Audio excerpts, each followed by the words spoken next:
নমস্কার বন্ধুরা, medicine in চ্যানেলে জানাই আপনাদেরকে স্বাগতম। বন্ধুরা, আজ টেপিনেক্স ER50 mg ট্যাবলেটের কাজ এবং পার্শ্ব প্রতিক্রিয়া নিয়ে বিস্তারিত আলোচনা করব। তাই ভিডিওটি শেষ অবধি অবশ্যই দেখবেন এবং চ্যানেলে নতুন হয়ে থাকলে চ্যানেলটিকে সাবস্ক্রাইব করে নেবেন, যাতে ওষুধ সম্পর্কে সঠিক তথ্য সবার আগে আপনারা পেয়ে যান।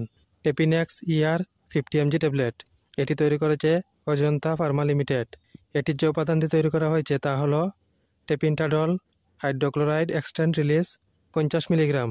এটি একটি স্ট্রিপে 10টি ট্যাবলেট থাকে। টেপিনেক্স ER50 mg ট্যাবলেট প্রাপ্তবয়স্কদের মধ্যে গুরুতর তীব্র ব্যথা কমাতে ব্যবহৃত হয়, যেমন মাথা ব্যথা, জ্বর, দাঁতের ব্যথা এবং পিরিয়ডের ব্যথা কমাতে সাহায্য করে। এছাড়া অন্যান্য কারণে হওয়া শরীরের ব্যথা কমাতে এই ওষুধ সেবন করার পরামর্শ দিয়ে থাকেন চিকিৎসক। এই ওষুধ সেবন করার নিয়ম হচ্ছে একটি ট্যাবলেট করে দিনে 2 বেলা খাওয়ার পর খেতে হবে। এই ওষুধ গর্ভবতী মহিলা এবং স্তন্যপান করান মহিলারা সেবন করার আগে অবশ্যই চিকিৎসকের পরামর্শ নেবেন।